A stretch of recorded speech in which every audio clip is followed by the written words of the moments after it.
My dear viewers, welcome. Here I am Prosenjit. A video to HS first year Hornbill lesson 1 The Portrait of a Lady A part 2 para 1 or 2 অসমীয়াত explanation কৰা হৈছে। এই গল্পটোৰ যোগেদি লেখকৰ শৈশৱৰ সৰহভাগ সময় অতিবাহিত হৈছে তেওঁৰ আইতাকৰ লগত। সেই সময়ৰ স্মৃতিক অৱলম্বন কৰি লিখকে গল্পটো লিখিছে। The portrait of a lady, এগৰাকী নাৰীৰ প্ৰতিকৃতি ছবি। খুশবন্ত সিং, লিখক কোন আছিলে? Khushwant Singh. My grandmother, like everybody's grandmother, was an old woman. তাৰমানে কি কৈছে? লিখকৰ আইতাক এগৰাকী কি আছিলে? বৃদ্ধা মহিলা। তাৰমানে ইয়াত কৈছে প্ৰত্যেক আইতাকৰ দৰে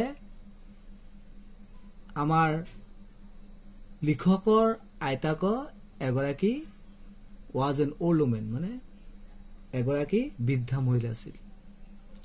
She had been old and wrinkled for the 20 years that I had known her. তাৰমানে কি কৈছে? She had been old and wrinkled for the 20 years that I had known her. ইয়াত কৈছে যে লিখকে জনাত লিখকে কৈছে যে মই তেওঁক জানিবৰ প্ৰায় 20 বছৰ কাল ধৰি তেওঁ একেই ছালত যেনেকা ভাঁজ পৰা বৃদ্ধা হৈ আছে। তাৰমানে তেওঁৰ দেহৰ বাৰ্ধক্য চাপ ইমানেই বেছিকে পৰিছিল যে তেওঁ কিছু 20 বছৰ ধৰি কি আছে?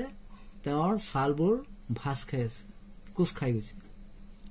People said that she had once been young and pretty and had even had a husband, but that was hard to believe.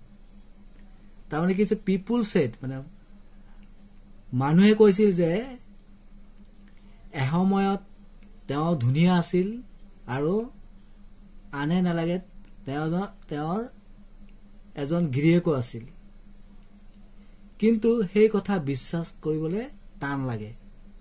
তাৰমানে আমি কি জানিলো যে তেওঁৰ দেহৰ বাৰ্ধক্য চাপ ইমানেই বেছিকে পৰিছিল যে তেওঁ সময়ত গাভৰু আৰু ধুনীয়া আছিল বুলি বিশ্বাসেই কৰিব নোৱাৰি।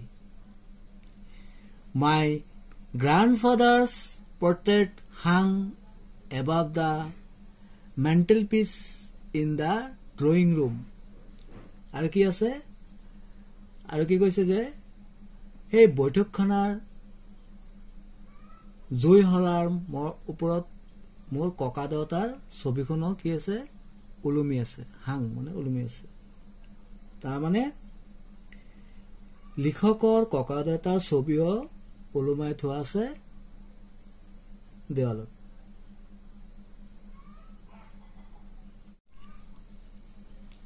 He wore a big turban and loose fitting clothes. তাৰমানে তেওঁ ডাঙৰ পাগুৰি আৰু এটা ঢিলা পোছাক পৰিধান কৰি আছে। টাৰ্বান মানে পাগুৰি। His long white beard covered the best part of his chest and he looked at least 100 years old. তাৰমানে কি কৈছে?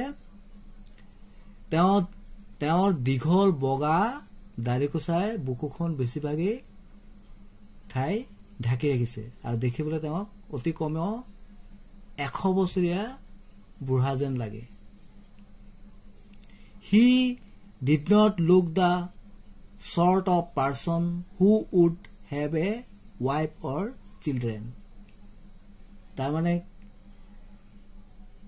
তেওঁৰ ঘনীয়েক নাইবা ল'ৰা ছোৱালী থকা যেন নালাগে। He looked as if he could only have lots and lots of grandchildren. কেনেকা লাগে? দেখিবলৈ তেওঁক এনেকে লাগে যেন তেওঁৰ বহুতো নাতি নাতিনী আছে। As for my grandmother being young and pretty, the thought was almost revolting. মানে আইতা গাভৰু হৈ থকা নাইবা দেখিবলৈ শুনি আছিল বুলি চিন্তা কৰাটো কিবা অদ্ভুত যেন লাগে। She often told us of the games she used to play as a child. তেওঁ শিশুকালত খেলা কিছুমান খেলৰ কথা আমাক কৈছিল। That seemed quite absurd and undignified on her part, and we treated it like the fables of the prophets she used to tell us. তাৰমানে এনে ক্ষেত্ৰত এনেবোৰ কথা অদ্ভুত আৰু অসন্মানজনক যেন লাগিছিল।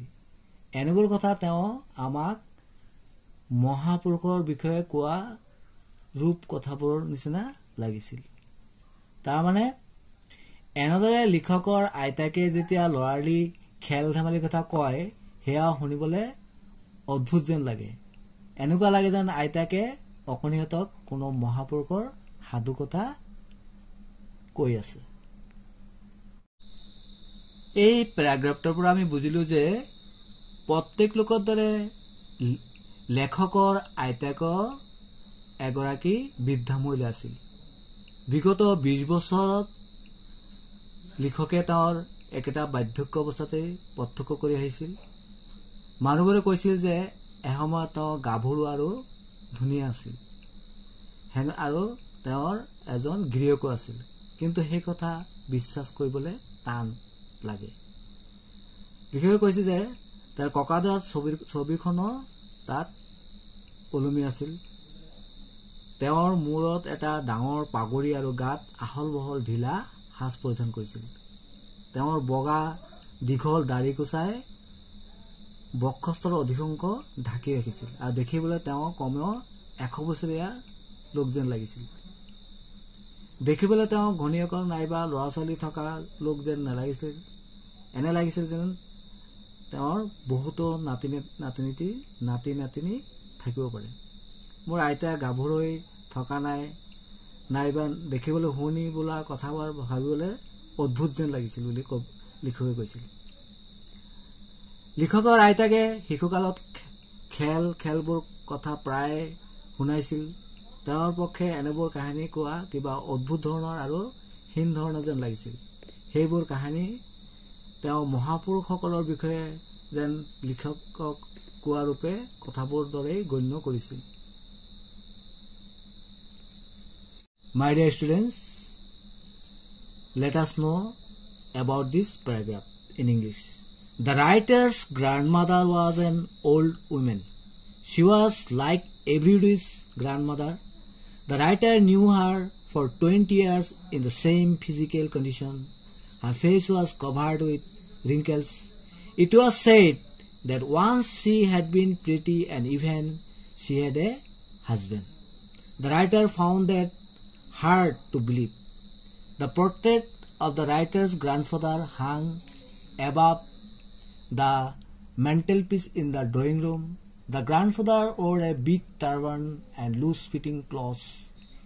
He had long white beard which covered the best part of the chest. He looked as he were 100 years old. Now let us know some word meanings. Wrinkled means having lines or small folds on the skin. মানে বয়সৰ বাবে ছালৰ পৰা ভাঁজবোৰ। Pretty means beautiful, মানে ধুনীয়া। Mantelpiece means shelf above a fireplace. জুইশালৰ ওপৰত মৰৰ চাং। Drawing room, parlor বা sitting room, আমি বৈঠকখানা বুলি কওঁ। Turban means head dress worn by men, মানে পাগৰি। prophets means ঈশ্বৰৰ বাণী প্ৰচাৰৰ বাবে যিজন পঠোৱা হয় বা পয়গম্বৰ বুলি কয় a person believed to have been sent by God to preach his intentions. Let us now start paragraph second paragraph. She had always been short and fat and slightly bent. তাৰমানে লেখকৰ আইতাকে কি আছিলে short আছিলে চাপৰ fat হকত আছিল and slightly bent মানে হলা মানে আকমিনা হলা বিদ slightly bent আছিলে. Her face was a crisscross of wrinkles running from everywhere to everywhere. আৰু কি আছিলে তেওঁৰ যেটো মুখমণ্ডল আছিলে ছালবোৰ ভাজেৰে ভৰা আছিলে মানে ভাজবোৰৰ যেটো ৰেখাবোৰ আছিলে এইবোৰ চাৰিওফালে বিউপি আছিল. No, we are certain she had always been as we had known her. তাৰমানে নো মানে নহয় তাৰমানে আমি নিশ্চয়কৈ জানিছিলো যে তেওঁ সদায় আমি তেওঁৰ জনাৰ দৰে আছিল. তাৰমানে লিখকে কৈছে old, so terribly old that she could not have grown older and had stayed at the same age for 20 years. তাৰমানে লেখকৰ আইতাগৰাকীয়ে ইমানেই বৃদ্ধা আছিল যে তাৰমানে প্ৰায় 20 বছৰ মানে 20 বছৰ ধৰি একেই দেখাত একেই যেন লাগিছিল. She could never have been pretty, but she was always beautiful. তাৰমানে তেওঁ কাহিনীও শুনি নাছিল কিন্তু সদায় তেওঁ আকৰ্ষণীয়ভাৱে কি আছিল সুন্দৰী আছিল beautiful. She hobbled about the house in spotless white with one hand resting on her waist to balance her stove and the other telling the beads of her rosary.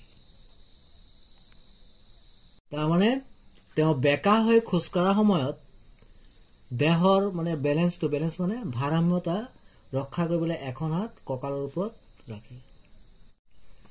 Her silver locks were scattered untidily over her pale, puckered face, and her lips constantly moved in inaudible prayer.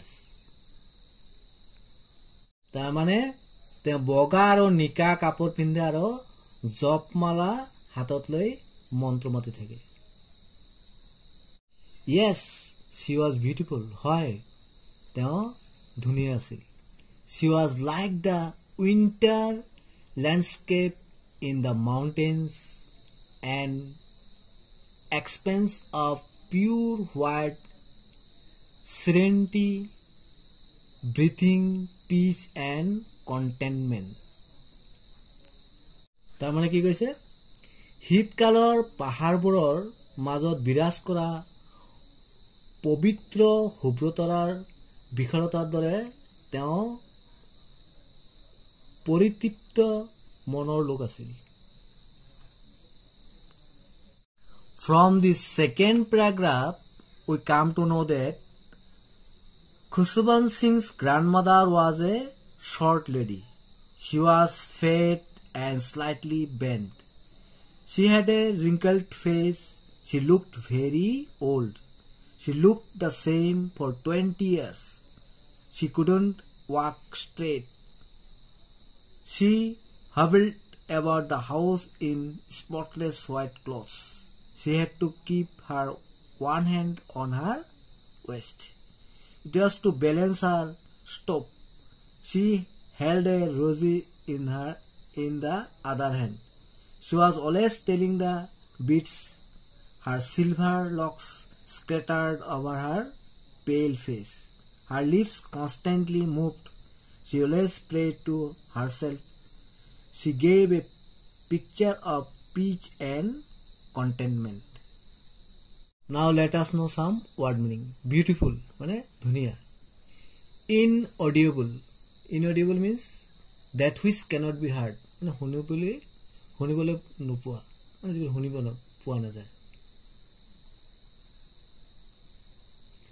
Landscape. Landscape means scenery of a particular place. স্থলভাগৰ কোনো ঠাইৰ দৃশ্য. Contentment means satisfaction, মানে পৰিতৃপ্তি. Thanks for watching. Stay connected. এই পাৰ্টটোৰ বাকী পেৰাগ্ৰাফসমূহ পৰ্যায়ক্ৰমে বুজাবলৈ চেষ্টা কৰা হ'ব. Thank you so much.